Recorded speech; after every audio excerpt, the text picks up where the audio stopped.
বন্ধুরা, পুটুর মজার গল্প শুনবে? এক ছিল সাদাকালো পুটু গরু, যার মনে ছিল নতুন কিছু চেখে দেখার শখ। একদিন পুটু দেখল টকটকে লাল লঙ্কা। সে ভাবল, আহ, কি সুন্দর ফুল! নিশ্চয়ই খুব মিষ্টি হবে। সে তো আর জানে না ওগুলো ফুল নয়, লঙ্কা। কোনো কিছু না ভেবেই পুটু একটা লঙ্কা মুখে পুরে দিল। প্রথম কামড়েই খেহেম্বা! পুটুর জিভে যেন আগুন। চোখ দিয়ে জল, কান দিয়ে ধোয়া। হাপুস হুপুস কি করে সে পাগলের মতো দৌড়াল।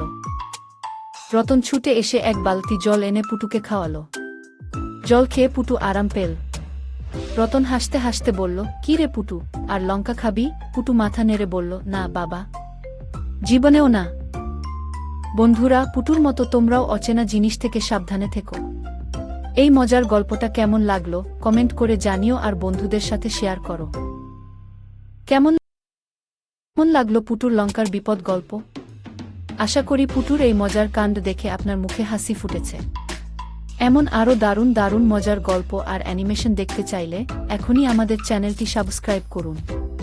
আর পাশের বেল আইকনটি টিপতে ভুলবেন না, যাতে আমাদের নতুন ভিডিও মিস না হয়।